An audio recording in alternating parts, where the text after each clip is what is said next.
கிரீடமும் உன் தேவனுடைய கரத்தில் ராஜ முடியுமாய் இருப்பாய்.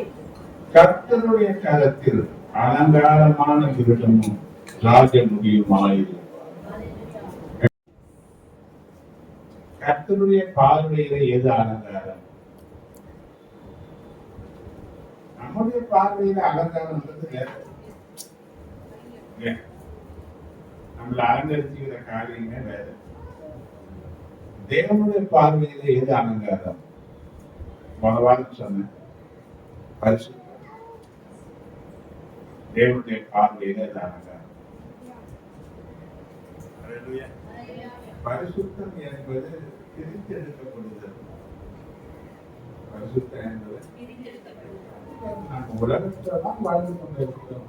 ஆனா உலகத்துல வளர்ந்து கொண்டிருந்தாலும் இயேசு சொன்னார், நாம் உலகத்தான் எங்கதான் வாழ்கிறோம், எங்கதான் வாழ்கிறோம். எனக்கு ஒரு தள்ளி ரொம்ப நேரம் பேசினார். நான் எவ்வளவு கஷ்டப்படுறேன், எவ்வளவு உழைக்கிறேன், எவ்வளவு படிப்பேன், நான் செய்யறேன். ஆனா என்னதான் எல்லாம் சொல்ல சொல்றாங்க, அதெல்லாம் எல்லாம் கொடுத்துட்டா இருக்காங்க. அப்படியே அவன் ரொம்ப நேரம் பேசினே இருக்கான். ஒரு வாரி சொல்றாங்க, என் நாமத்தை நிமித்தம் அவங்க என்ன பண்ணுவாங்க?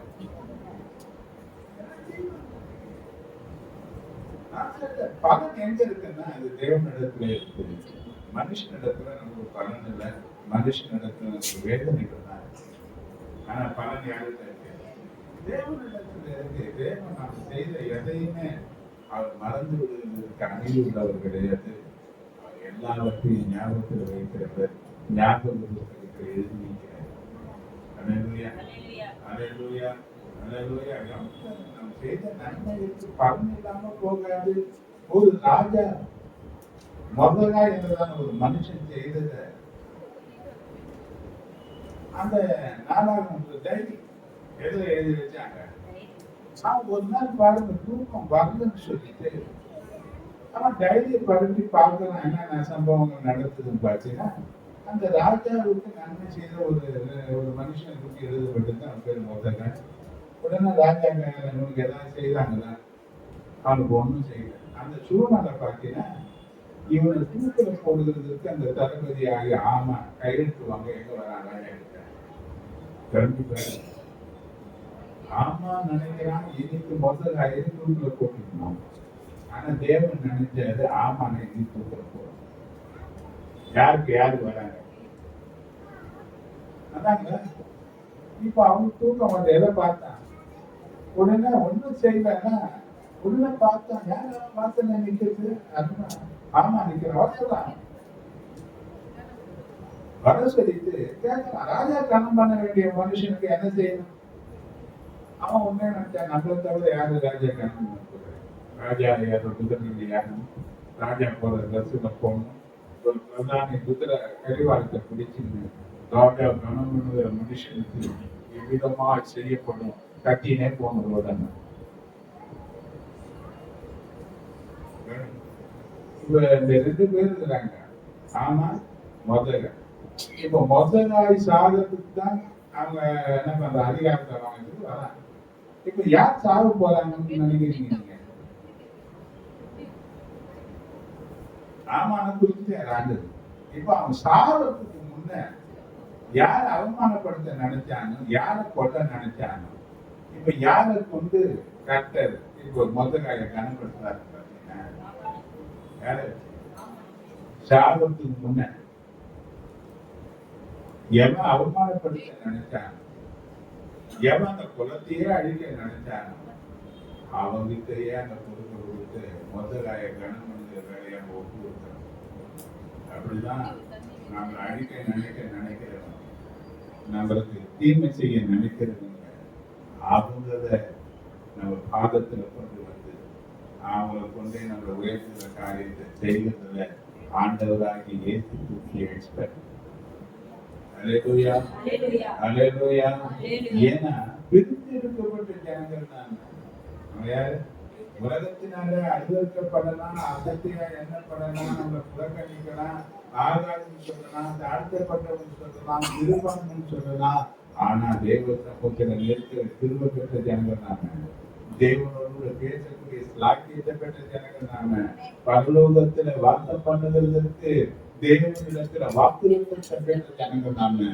மேன்மையான கனத்திற்குரியவர்களாக கர்த்தர் நம்மை தெரிந்து வைத்திருக்கிறார். அல்லேலூயா.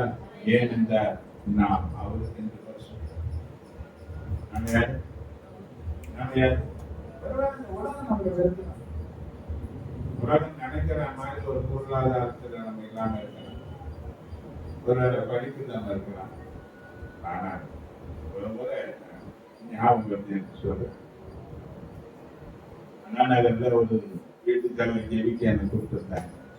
இன்னொரு ஊழியக்காரர் மூலமாக அறிமுகப்படுத்தி ஒரு பிரச்சனை, அதனால என்னை ஜெபிக்க அவர் சொல்லி கூப்பிட்டு போனாங்க.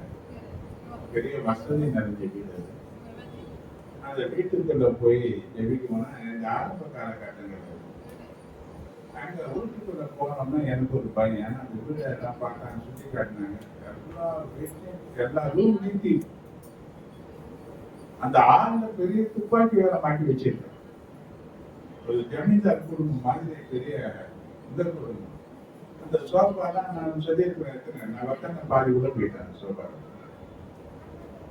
பாதி போட்டு உட்கார வச்சிருக்கேன்.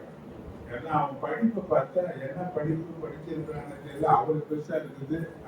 போர்டு எழுதி வச்சுக்கிறான் படிப்பு பார்த்தீங்கன்னா. இப்போ அவங்க என்ன பேச எனக்கு பயம் வந்துச்சு. எனக்கு பயம் வந்துச்சு. இவ்வளவு வசதி இருக்கு, வேலைக்காரங்க நிறைய இருக்கிறாங்க, இவ்வளவு படிப்பு படிச்சிருக்கிறான், இவங்களுக்கு என்ன பேசுறது?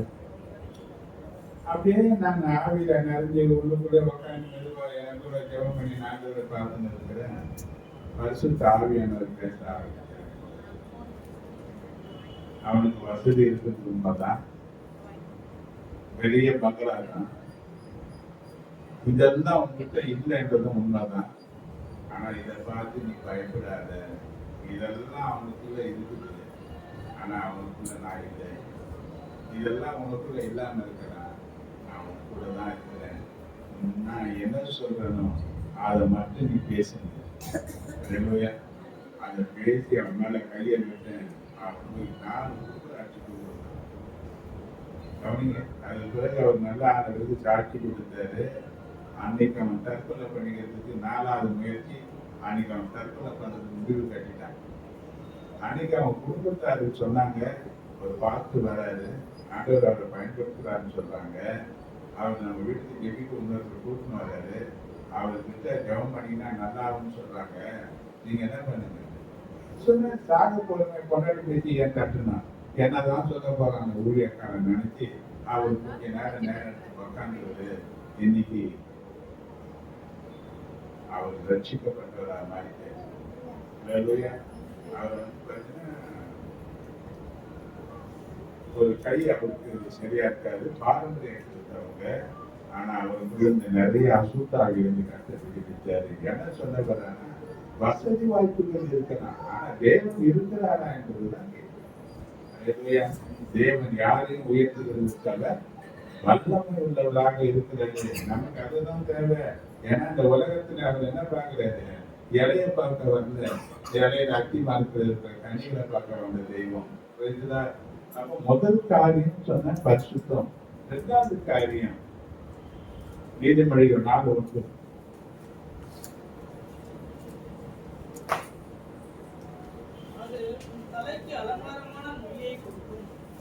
தலைக்கு அலங்காரமான முடியை கொடுக்கும். அது மகிமையான கிரீடத்தை உனக்கு. எது? ஞானம். எது? நீதிமொழிகள் 9:1 பாத்தீங்கன்னா, ஞானம் தன் வீட்டை கட்டி 7 தூண்களையும் சித்திரத்திட்டது. வீட்டை என்ன பண்ணுமா? நம்ம இதுல பார்த்தா இன்னும் அழகா இருக்குது. நீதிமொழிகள் 14:1 நம்ம பார்க்கலாம். புத்தியுள்ள ஸ்திரீ தன் வீட்டை கட்டுகிறார், புத்தி இல்லாத ஸ்திரீயோ. ஞானம் பெண்ணுக்கு இணையாக சொல்லப்பட்டிருக்கு. அதனால இது பெண்களை சொல்லி இருக்குது. அதனால பெண்கள் மேலே பார்த்து விடக்கூடாது.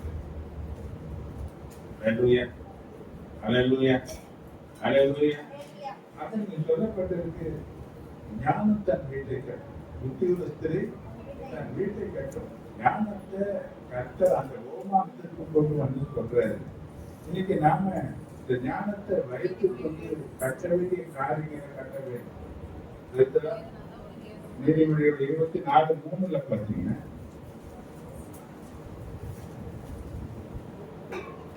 வீடு ஞானத்தினாலே கட்டப்படும், வீடு ஞானத்தினாலே கட்டப்படும், விவேகத்தினாலே நிலைநிறுத்தப்படும்.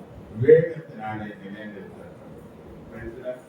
அப்ப எதை செய்தாலும் ஞானம் வேண்டும். ஏற்று சொல்லும் போது ஒரு கதை சொன்னாரு, மத்திய 7:24 நீங்க வாசிப்பீங்க.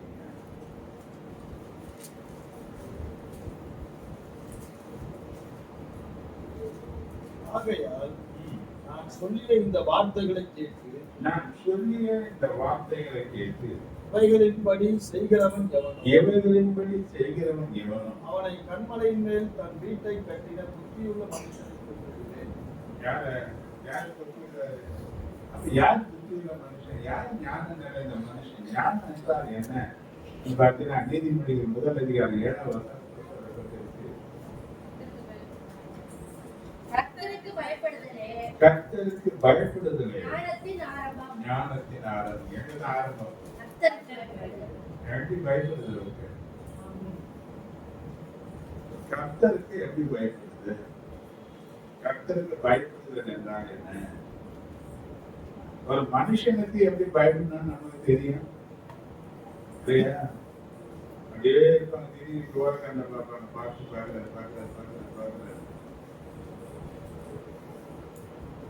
அப்படியே மறைப்பாங்க. ஏன்னா இது யாருக்கு பயம்னா மனுஷனுக்குரிய பயம். தேவன் நம்ம கூட தான் இருக்கிறார். நம்ம செய்யற எல்லாத்தையும் என்ன பண்ணி தான் கிடையாது. அவருக்கு மறைக்க யாராலையுமே முடியாது. அவருக்கு எப்படி பயப்படுது? அவருக்கு பயப்படுறதுனா என்ன அர்த்தம்? எப்படி பயப்படலாம்? சீல கர்த்தருக்கு எப்படி பயப்படும்? எப்படி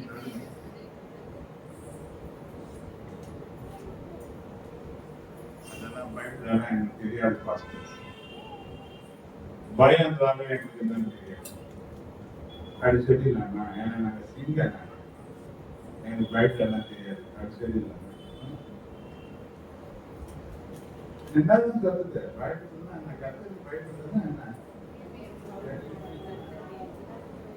வார்த்தைக்கு அப்போ தேவ வார்த்தைக்கு கீழ்ப்படுகிறவன் அவன் கட்டக்கூடியவனாக மாறிடுவான். சிற்ப ஆச்சாரியாக மாறுவான். அவன் செய்வதெல்லாம் வாய்ப்பான். அவனை மேன்மையான ஆசீர்வாதத்திற்குள் வைப்பார். அதனால வேதம் சொல்லும் போது சொல்றது நீதிமொழிகள் 4:7 நீங்க வாசிப்பீங்க. ஞானத்தை சம்பாதி.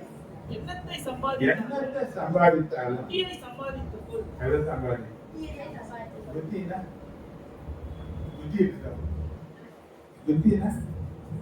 எதை சம்பாதிக்கணும்? ஞானம் சொல்லித்தான் கர்த்தருக்கு பயப்படுதான் ஞானம். புத்தினா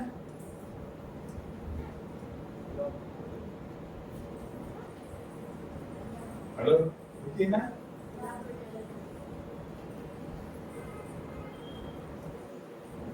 யோபு 25:28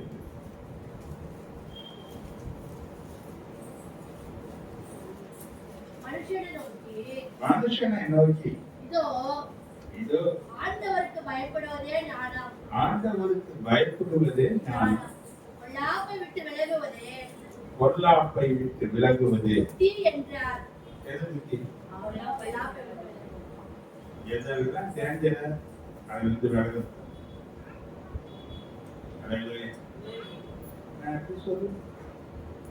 நான் ரோட்ல போறேன், நான் போற பாதையில தான் போறேன், சரியான பாதையில தான் போறேன். ஒரு ராங்கா ஒரு வண்டி என்னை நோக்கி வந்தா என்ன பண்ணுவேன்? ரூல்ஸ் அண்ட் ரெகுலேஷன் பேசிப்பேன். நான் சரியான பாதையில தான் போறேன், அந்த வண்டி தான் ராங்கா வந்துச்சு, நீ நேரா போனீங்கன்னா கடை க்ளோஸ்.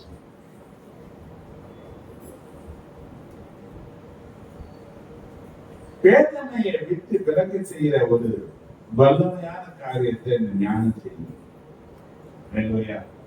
ஆண்டவர் சொல்றாரு, எண்ணத்தை சம்பாதித்தாலும் ஞானத்தை சம்பாதிச்சுக்க, எண்ணத்தை சம்பாதித்தாலும் புத்தியை என்ன பண்ணிக்க. இன்னைக்கு என்ன சம்பாதி? அதனாலதான் எங்க பிள்ளைங்களை காரணத்திலேயே படிக்க.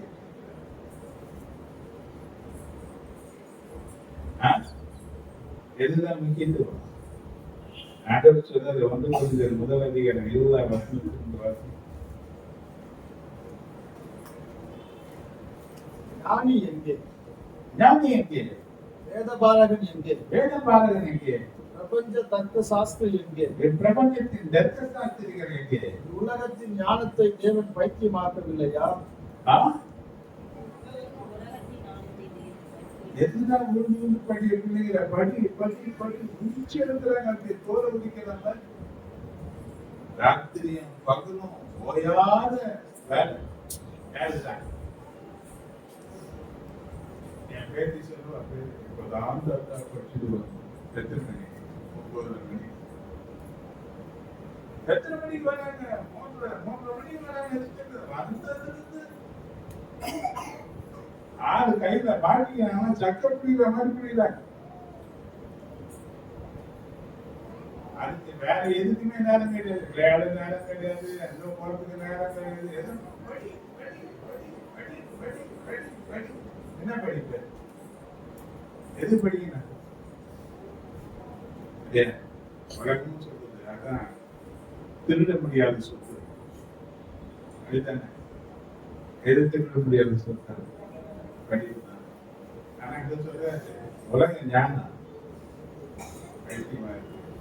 ஆனா தேவ ஞானம் ஒரு மனுஷனுக்கு அவசியம். எத்தனை உலக படிப்பு படித்தாலும் அந்த படிப்பு கர்த்தருக்காக பயன்படணும். அந்த படிப்பு கர்த்தருக்காக நீ பயன்படுத்தக்கூடியதா இருந்தா அது ஞானம். உன் படிப்பை யாருக்காக பயன்படுத்தணும்?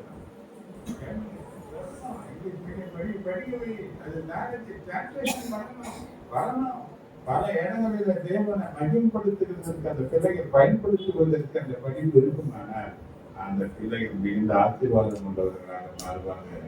அல்லேலூயா, அல்லேலூயா.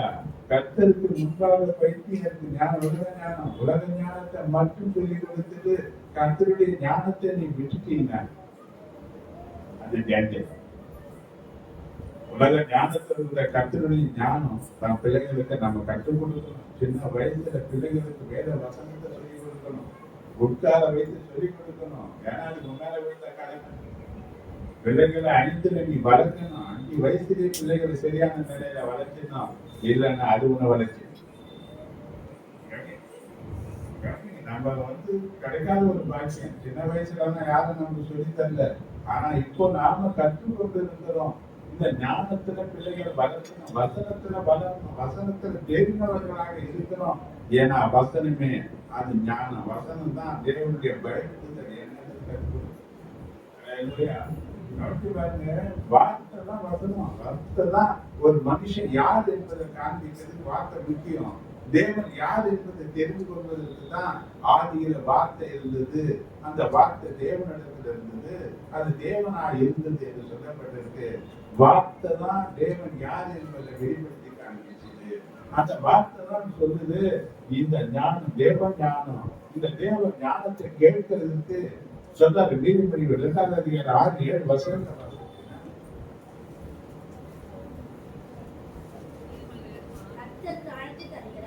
கர்த்தர் ஞானத்தை தருகிறார். அவர் வாயிலிருந்து அறிவும் புத்தியும் வரும். அவர் நீதிமானுக்கென்று மெய் ஞானத்தை வைத்திருக்கிறார். உத்தமமாய் நடக்கிறவர்களுக்கு. இந்த ஞானத்தை கேட்கிறதுக்கு பிள்ளைகளை நீ வழி நடத்தணும். பிள்ளைகளுக்கு சொல்லிக் கொடுக்கணும். பிள்ளைகளை உட்கார வைக்கணும். பிள்ளைகளை வசனத்தை கேட்கணும்.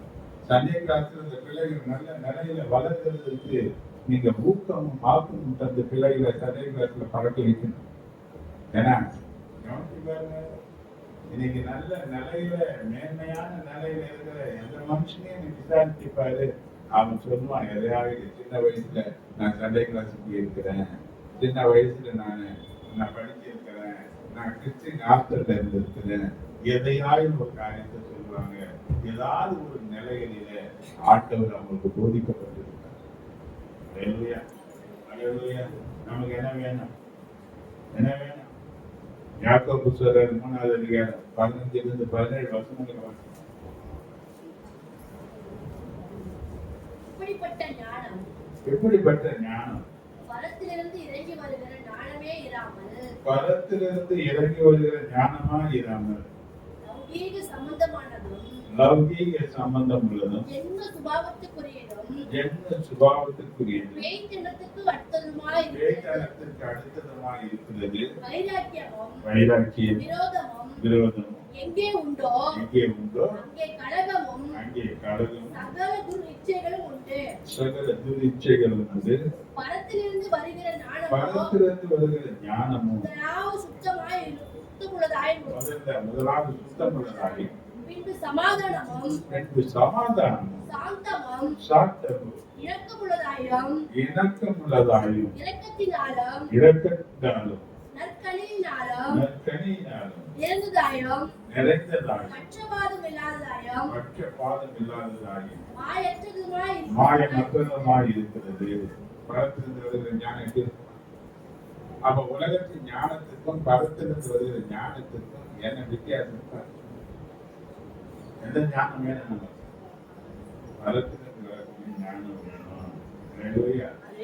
ஞானத்துக்கு தான் கர்த்தருக்கு பயந்து சொல்றாரு. கர்த்தருக்கு அப்ப தேவனுடைய வார்த்தைக்கு கீழ்ப்படிக்கிறதுனால ஒரு மனுஷன் ஞானத்துல வருவான். பேதையா இருந்தாலும் அவன் ஞானியா சில பேர் நான் கேட்டிருக்கேன், என்னமா பேசுகிறாரு இது வேதத்திலையும் பேசுறதையும் யோகானத்தை பிரமிச்சுக்குவாங்க. இவங்க படிப்பறிவு இல்லாதவனுங்க. ஆனா அவன் பேசுகிற தைரியத்தை பார்த்து ஞானத்தை பார்த்து மறைஞ்சு போனாங்க. அது ஏன் அவன் கண்டுபிடிச்சாங்க, இவர்கள் இயேசுவோடு கூட இருந்தார். தேவனுடைய பிரசனமே பேதைய ஞானியா வாங்கக்கூடிய ஆசீர்வாதம். எந்த அளவுக்கு தேவனுடைய வார்த்தையை கேட்டுக் கொண்டிருக்கிறார்கள், எந்த அளவுக்கு தேவனுடைய வார்த்தையை தன் இருதயத்தில் பதிக்கிறார்களோ அந்த அளவுக்கு இது உள்ள ஞானத்திற்குள் நடத்துகிற காரியமாக இருக்கும். அல்லேலூயா. அல்லேலூயா. அப்ப ஞானத்தில் குறைவா இருக்கிற ஒரு மனுஷன் செய்ய வேண்டிய காரியம் யாக்கோபு 1:5 சொல்றாரு. உங்களில் ஒருவன் ஞானத்தில் குறைவுள்ளவனாய் இருந்தார் யாவருக்கும் சம்பூரணமாய் கொடுக்கிறவரும் ஒருவரையும் கடிந்து கொள்ளாதவருமாகிய தேவனிடத்தில் கேட்கப்படலாம். அப்பொழுது அவனுக்கு யார்கிட்ட கேட்கணும்? அவர் என்ன பண்ண மாட்டார்? 10 வாட்டி என்ன கேட்கிறீங்க தொந்தரவு கண்டின்னு சொல்லி கொள்கிறார். ஒருவரையும் அவர் என்ன பண்ண மாட்டார்? கடிந்து கொள்ள மாட்டார். கேட்கிற எவனுக்கும் சம்பூரணமாய் கொடுக்கிறவரிடத்துல கேட்கணும். கேட்கணும். தேவ ஞானத்தை கேட்கணும். எனக்கு என்ன வேணும்? எனக்கு என்ன வேணும்? எத்தனை பேர் கேட்கிறீங்க? எத்தனை பேர் கேட்கிறீங்க?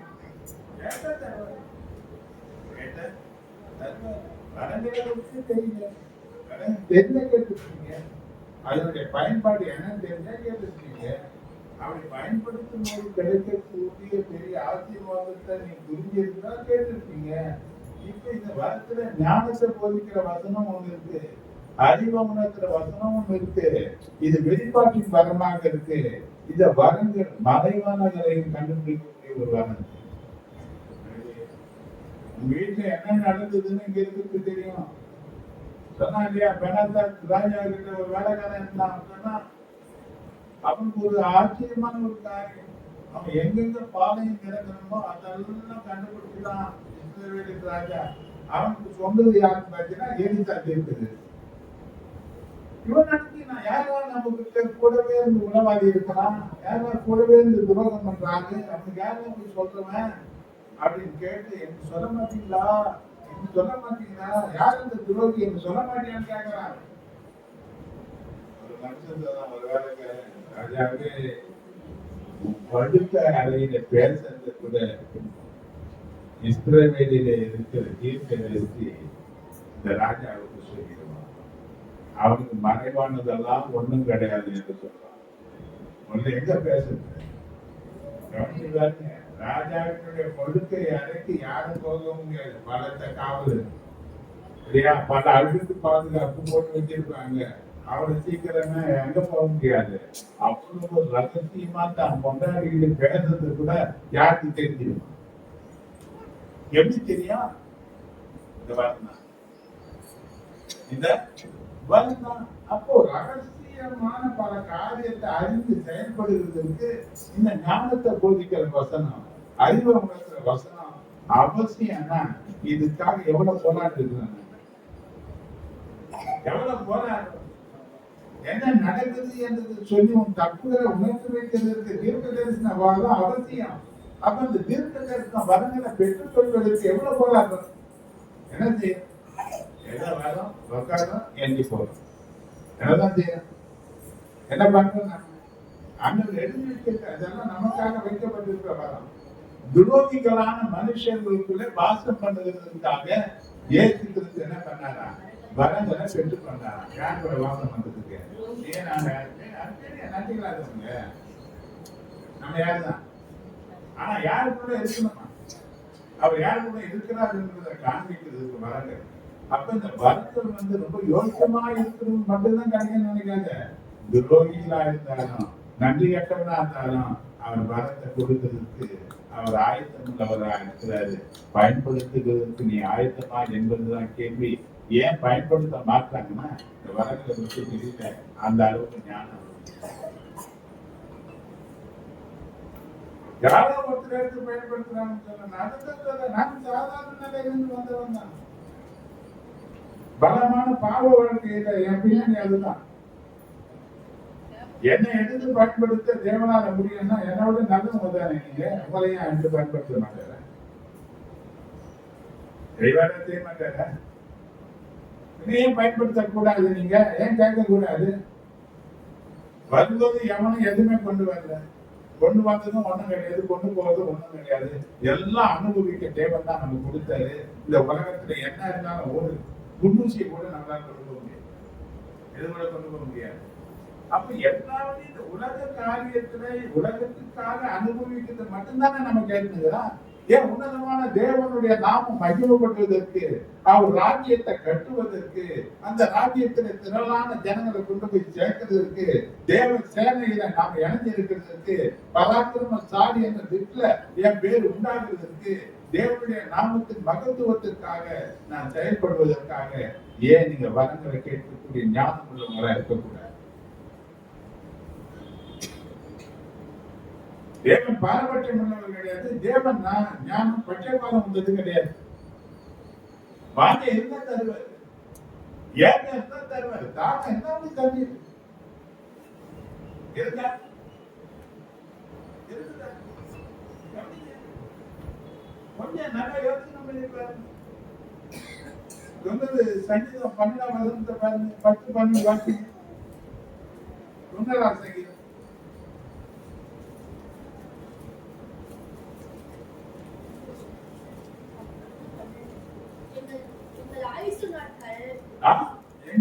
ஆயுசு நாட்கள் 70 வருஷம். 70 வருஷம். பலத்தின் மிகுதியால் 80 வருஷமா இருந்தாலும் ஆயுசு நாட்கள் எவ்வளவா? 70 வருஷம். உன் வயசு தான் கணக்கு போட்டுக்க. இப்ப என் வயசு 70. என் ஆயுசு நாட்கள் எவ்வளவா? கொஞ்சம் பலம். யோவான் போல கிருபை 80-90 போலாம். மோசேயை போல எனக்கு இருந்ததுன்னா 120 வயசு. ஆனா இப்ப எங்க வந்துட்டேன், நான் எங்க வந்துட்டேன், கோட்டுக்கு வந்துட்டேன். ஆனா இன்னும் பயன்படுத்துறதுக்கு யார் கையில் இருக்கு? என் காலத்துல அது எந்த மனுஷன் கையில கிடையாது. எந்த வியாதினால இன்னும் ஒண்ணும் பண்ண முடியாது. என் காலங்கள் தேவனுடைய காலத்துல இருக்கு. அதுல இருந்து பறிக்க ஏற முடியாது. இயேசு சொல்லும்போது சொன்னாரு, யோவான் 10:28 நீங்க வாசித்து பாத்தீங்கன்னா,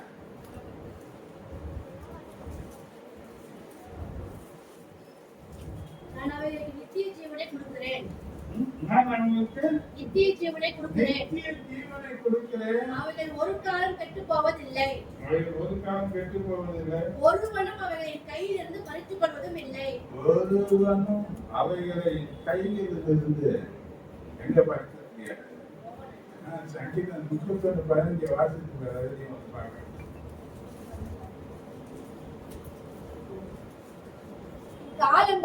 இக்காலங்கள் ஒரு கரத்தில் இருக்கிறது. எப்படி கரத்தில் இருக்கிறது? சத்துருக்களின் கைக்கும் யார் கையில இருக்க காலங்கள்? யார் கையில இருக்க? யார் பறிக்கிறது? சத்துருக்களின் கைக்கு துன்பப்படுத்தணும், கைக்கு விலக்கி காத்தரணும் ஜெபிக்கிறான். நாம ஜெபிக்கணும். ஹல்லேலூயா. பிரச்சனைகள் வரும்போது என்ன பண்ணணும்? ஜெபிக்கணும். ஆனா காத்து யார் கையில இருக்குன்னு பார்த்தீங்கன்னா கர்த்தருடைய கையில தான் இருக்கு. யோபு 14:5 பாருங்க, இன்னும் தெளிவா இருக்க வார்த்தை.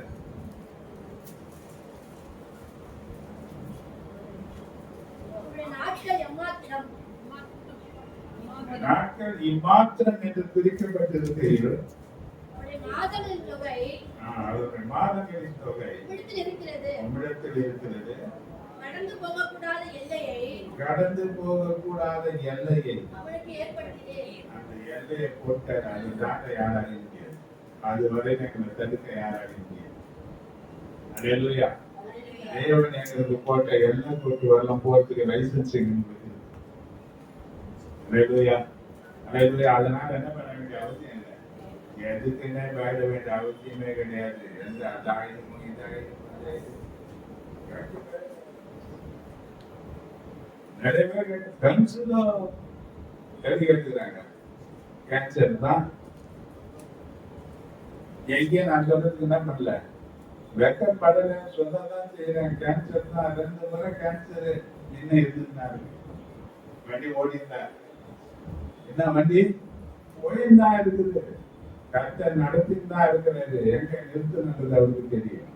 அல்லேலூயா.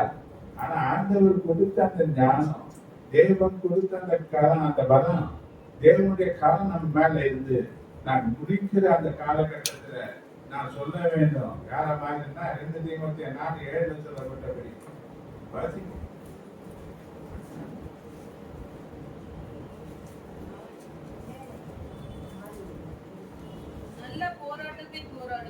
நல்ல போராட்டத்தை போராடினேன். ஓட்டத்தை முடித்தேன். விசுவாசத்தை காத்துக்கொண்டேன். இது முதல் நீதியின் கிரீடம் எனக்காக வைக்கப்பட்டிருக்கிறது. நீதியுள்ள நியாயாதிபதியாகிய கர்த்தர் நாளிலே அதை எனக்கு அவர் தந்தருவார் என்ற அந்த எதிர்பார்ப்பு நம்முடைய வாழ்க்கையில் இருக்கணும். அல்லேலூயா. அல்லேலூயா. என்ன எதிர்பார்க்கணும்? மத்திய 25 அதிகாரத்துல பார்த்தீங்கன்னா வரதற்கு எழுதப்பட்டிருக்கிறது தானியேல். அல்லேலூயா. 5 வாகனம் 5 சம்பாதிச்சான், 2 வாகனம் 2 சம்பாதிச்சான், 1 வாகனம் பொறுத்து வச்சான். 5 வாங்கி 5 சம்பாதிக்க பார்த்து சொன்னான். நல்லது, உண்மையான உத்தமம் நிறைஞ்ச ஊழியக்காரனே, கொஞ்சத்துல நீ உண்மையா இருந்தாய், அநேகத்துல உன்னை அதிகாரியா வைப்பேன், உன் எஜமானுடைய சந்தோஷத்துல பிரவேசி என்ற அந்த சந்தோஷமான நிலையில பிரவேசிக்கிறதுக்கு நம்முடைய ஓட்டம் ஓடுவதற்கு தேவ ஞானம் தேவை.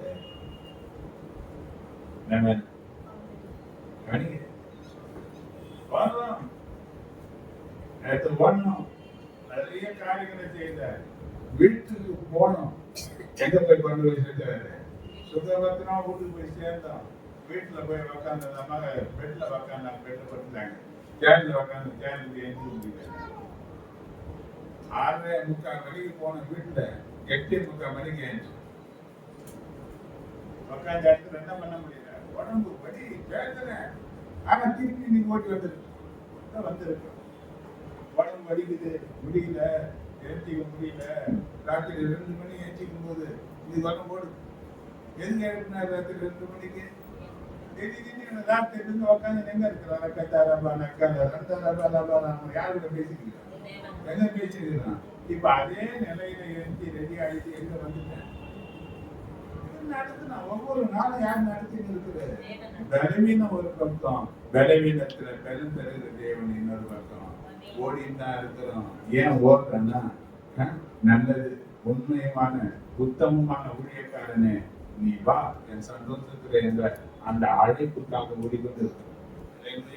மனுஷனுடைய பேருக்காக கிடையாது, கர்த்தர் சொல்லக்கூடிய ஒரு வார்த்தைக்காக ஓடணும். எவ்வளவு போராட்டம், எவ்வளவு நெருக்கம், எவ்வளவு பலவீனம், எவ்வளவு உபத்திரவம், எத்தனை விதமான தேவைகள் மத்தியில, எத்தனை பேருக்கு ஏதன பரியாசம். ஆனா அது மத்தியிலேயும் கர்த்தருக்காக ஓடிக்கொண்டிருக்கிறோம். ஒரு நாள் பலனை தருவார் என்ற கர்த்தர் கொடுத்த ஞானத்தை வைத்துதான் வரும். ஞானத்துல குறைவுள்ளவனா இருக்கிற ஒரு மனுஷன் ஞானத்தை சம்பூர்ணமா கொடுக்கிற தேவனிடத்துல அவன் கேட்கணும். கவனிச்சுட்டு ஒருத்தன் கேட்டான். 1 ராஜாக்கள் புத்தகம் 3:9 நான் பார்க்கலாம்.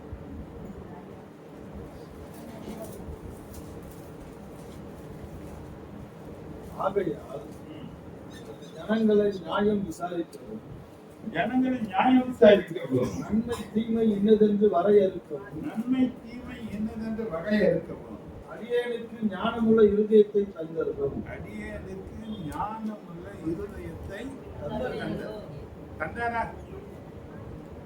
எடியா பாடுதே, அடியே காரியத்தை கேட்ட அப்படின்னு சொல்லிட்டாரு. கேட்டா கேட்ட கேட்ட கேட்ட தருவாரு. எதை கேட்டாலும் நான் தங்கன்னு சொல்றேன். யோவான் 16:24 வாசித்து பாரு.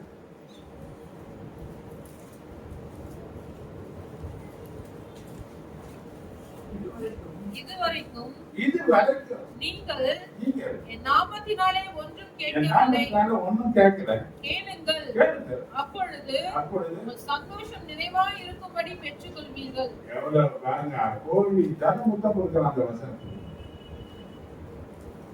எவ்வளவு அழகா சொல்றாரு பாருங்க. இதுவரை என் நாமத்தினால நீங்க ஒன்றும் கேட்கல, கேளுங்கள், உங்க சந்தோஷம் நிறைவா இருக்கும்படி பெற்றுக் கொள்வீர்கள் சொல்றாரு. இன்னும் என்ன சந்தேகம் உனக்கு? கேளு. எழுதப்பட்டதெல்லாம் என்னதுக்கு? எழுதப்பட்டதுதான் தேவ சித்தம். எழுதப்பட்ட ஒவ்வொரு வசனமும் தேவ சித்தம். அப்ப 1 யோவான் 5:15 நாம் எதையாயிரும் அவருடைய சித்தத்தின்படி கேட்டால் அவர் நமக்கு செவி கொடுக்கிறார். எது தேவ சித்தம்? எழுதப்பட்ட வசனம் தான் தேவ சித்தம். அப்ப எழுதப்பட்டது என்ன பண்ண? நீ கேட்காத ஐஸ்வர்யத்தையும் கேட்கிற காரியத்தையும் தேவன் தருவேன் என்று வாக்கு கொடுக்கும் போது கேட்கணுமா வேணாம்? கேட்கணுமா வேணாம்? ஓடினே இருக்கிறேன். ராப்பகலா ஓடுறாங்க. ஓடுகிறேன் நான் ஓடுகிறேன், உழைப்ப நோக்கி நான் ஓடுகிறேன். எவ்வளவு தூரம் ஓடுவோமா? கண்ணுங்களா எங்க இருந்தா ஓடுவீங்க? எவ்வளவு தூரம் ஓடுவீங்க? எங்க போய் நிப்பீங்க? ஹலோ, கர்த்தரை நோக்கி ஓடுங்க. யாரை நோக்கி ஓடுங்க? கர்த்தரை நோக்கி ஓடுங்க. கர்த்தர் கொடுக்கிற ஞானத்தை வாங்கிங்க. 1 Corinthians 12:8 நீங்க பாருங்க. அந்த ஞான வார்த்தை கேளு. 12வது அதிகாரம் 8வது வசனம். எப்படி எனில் ஒருவனுக்கு ஆவியினாலே ஞானத்தை போதிக்கும் வசனம், வேறொருவனுக்கு அந்த ஆவியினாலே அறிவை உணர்த்தும் வசனமும், வேறொருவனுக்கு அந்த வரங்கள் வசதியா இருக்கு. இது யாருக்கு கேட்கணும்? யாருக்காக இந்த வரங்கள் வைக்கப்பட்டிருக்கு? சொல்லுங்க. வரங்கள் உங்க ஸ்டாரான, ஆனா வரம் இருக்குன்னு சொல்லிட்டு தலகணம் தெரியாத ஆளுன்னா நம்ம தலை விழுது. வரங்கள் தேவனுக்குரியது, அவதான் அவரை பயன்படுத்துறாரு. ஆனா பயன்படுத்தும் என்ற தாகம் உள்ளவனுக்கு அதை தந்து பயன்படுத்துறாரு. ஆனா யாரும் கிரியம் இப்போ ஒரு மேஜிக் ஒண்ணும் கிடையாது. இது சாதாரண இந்த கை, கர்வீனமான கை ஏற்று ஒருத்தர் மேல வைக்கும். நேரத்தை தினத்துல பார்க்கிற 5 பேர் ஒரு லேடி பிடிக்கும்.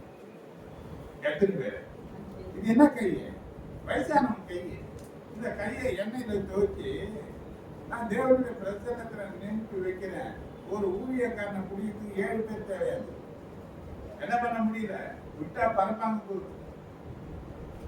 என்ன நடக்குது? அந்த கிரியை நடப்பிக்கிறது நான் அல்ல, எனக்குள்ள இருக்கிற தேவனுடைய ஆவியானது. கிரியேட் பண்றது அவர்தான். ஆனா உனக்கு வாங்கி இருந்ததுன்னா உன்னை பயன்படுத்துவதற்கு ரெடியா இருக்கிறாரு. இன்னைக்கு இதுதான் உனக்கு விசேஷித்த செய்தி. அவர் பாரபட்சம் பார்க்கறது கிடையாது. உனக்கு விருப்பம் இருக்குமான என்னை பயன்படுத்தி என்று கேட்கக்கூடிய அந்த தாகம் இருக்குமான ஆண்டவரோட அலங்காரமான ஞானத்தினால நிரப்பி அழகுபடுத்தி அழகா வைத்து பார்க்க நினைக்கிறேன். எத்தனை பேர் விருப்பம்? எத்தனை பேர் விருப்பம்? கண்டிப்பா ஒரு ஃபாரின்ல ஒரு பைபிள் காலேஜில் நடந்த ஒரு சம்பவம் நான் படிச்சதை சொல்றேன். சென்னையில இருந்து ஒரு ஊழியக்காரர் போனாதான் ரொம்ப ஏழ்மையில இருந்தது. போறதுக்கு சரியான சூட்கேஸ் கூட கிடையாது. அவர் ஊழியத்துக்கு அழைச்சாங்க, போயிட்டு சரியான சூட்கேஸ் இல்லை. அவர் ஒரு வேஷ்டி சாப்பிட்டு தான் போட்டுருந்தாரு. அங்கெல்லாம் பார்த்து அவரை பார்க்கும்போதெல்லாம் பரியாசம் பண்ணி அவரை ஒரு ஏழனமா பார்த்து அவர் என்ன பண்ணார், ஒரு ஊழியக்காரன் மதிப்பே இல்லாம நடத்தினார். ஆனா அவருக்குள்ள ஞானத்தை போதிக்கிற வசனமும் அறிவு உணர்கிற வசனமும் பதிலுக்கு அந்த டைரக்ட் ஏளனமா பேசி அன்னைக்கு அவங்க வீட்டில் நடந்த ஒரு சம்பவத்தை காரணம் தான். என்ன காரணம் பார்த்தீங்கன்னா, இது எதுவும் பேச அவர் மனைவி தீர்த்து ஊழியக்காரர் சொன்னார், இன்னைக்கு காலையில் அப்படி நடந்துதான் கேட்டார். உடனே அந்த டைரக்ட் மூஞ்சி மாறி யாருக்காக இருந்தார். எனக்கு ஆளை பார்த்து அந்த ஆடையை பார்த்து ஒரு மனுஷனை எடை போடக்கூடாது. அவனுக்குள்ள இருக்கிற பரிசுத்த ஆவியானதும் அவனுக்குள்ள இருக்கிற தாளங்களும் ரொம்ப முக்கியமானது. இன்னைக்கு உன்னை சாதாரண நிலையில பார்க்கலாம், ஆனா வரத்தில் கிரியை செய்யும் போது அவர்களே உன்னை மேன்மையான இடத்துக்கு கொண்டு போக கர்த்தர் அவரை பயன்படுத்துகிற காரியத்தை நான் பல இடத்துல பார்க்கிறேன். உங்களுக்கும் சொல்றேன், இதற்காக பிரயாசப்படுங்க, இதற்காக ஜெபிங்க, இதற்காக உபவாசிங்க, இதற்காக போராடுங்க. கர்த்தர் உங்களை நிச்சயமா எடுத்து பயன்படுத்துவார். காணிக்கை கொடுத்து கடைசி ஜெபத்தை வரணும். விவரம் என்னத்துல முடிக்கிற, ஞானத்துல முடிக்கிற விவரங்கள் என்ன பண்ணுங்க.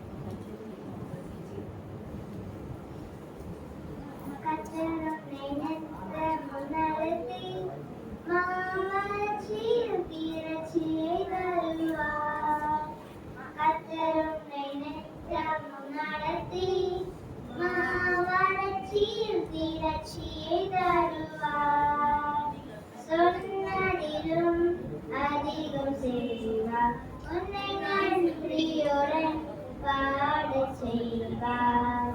சொன்னதிலும் அதிகம் செய்வார், உன்னை நன்றியுடன் பாட செய்வார். தொடர்ந்து துதி செய் மனமே, உன் மீட்பர் உயிரோடு இருக்கின்றார். தொடர்ந்து துதி செய் மனமே, உன் மீட்பர் உயிரோடு இருக்கின்றார். துதிப்போரை கைவிட மாட்டார், உம்மை துதிப்போரை கைவிட மாட்டார்.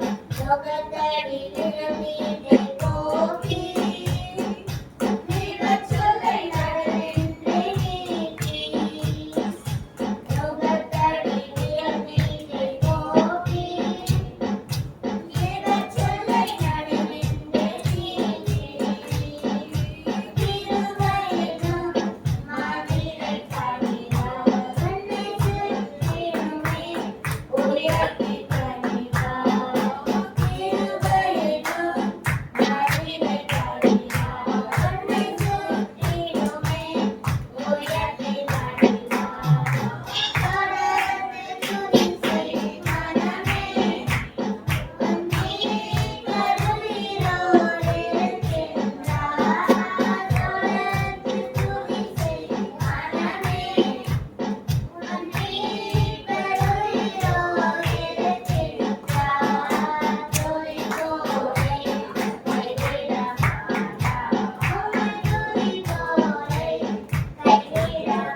என்பது மாதத்தில் 2வது வாரம் நான் பரிசுத்த நாளை தந்ததற்கு ஆராதிக்கிறோம். ஆராதனையின் ஒரு பகுதியாக காணிக்க பகுதியை நீர் ஆசீர்வதித்து நன்றியப்பா. ஆண்டவரே, நிச்சயமாய் அல்ல, கட்டாயமாய் அல்ல, உற்சாகமாய் கொடுத்திருக்கிறார்கள். ஆண்டவரே, கொடுத்ததை நீர் 1000 மடங்கு திரும்ப தந்தீர். ஆண்டவரே, நீர் ஆசீர்வதித்தீர். விதைத்ததை கர்த்தர் விளை செய்கிறார். ஆண்டவரே, விளைச்சல்கள் களஞ்சியங்கள் நிரம்பும்படியான ஒரு அறுவடையாய் மாறுவதாக இயேசுவின் நாமம் பயன்படும் அழித்து செய்கிற வேலைகளை ஆசீர்வதித்தார். ஆண்டவரே, எல்லா கண்களின் தயவும் கண்கள் திருவை மேன்மை அடைய சுகவாழ்வு சுயக்கு நன்மை கிருபை என்றார். இயேசு கிறிஸ்து நகரத்தை நாமத்தால் ஜெபிக்கிறோம். தேவனுடன் என் ஆத்துமாவே கர்த்தரை ஸ்தோத்திரி. என் உள்ளமே பரிசுத்தமுள்ள நாமத்தை ஆத்துமாவே கர்த்தரை ஸ்தோத்திரி. கர்த்தர் செய்த சகல உபகாரங்களும் ஆமென். நம்முடைய கர்த்தராகிய இயேசு கிறிஸ்துவின் கிருபை, பிதாவாகிய தேவனுடைய பரிசுத்த ஆவியாருடைய ஐக்கியம் ஆசீர்வாதம் நம் அனைவரோடும் ஒவ்வொரு பரிசுத்தவான்களோடும் அந்த குடும்பங்களோடும் என்று நீடித்து வைத்திருப்பதா. ஆமென். God bless you. God bless you.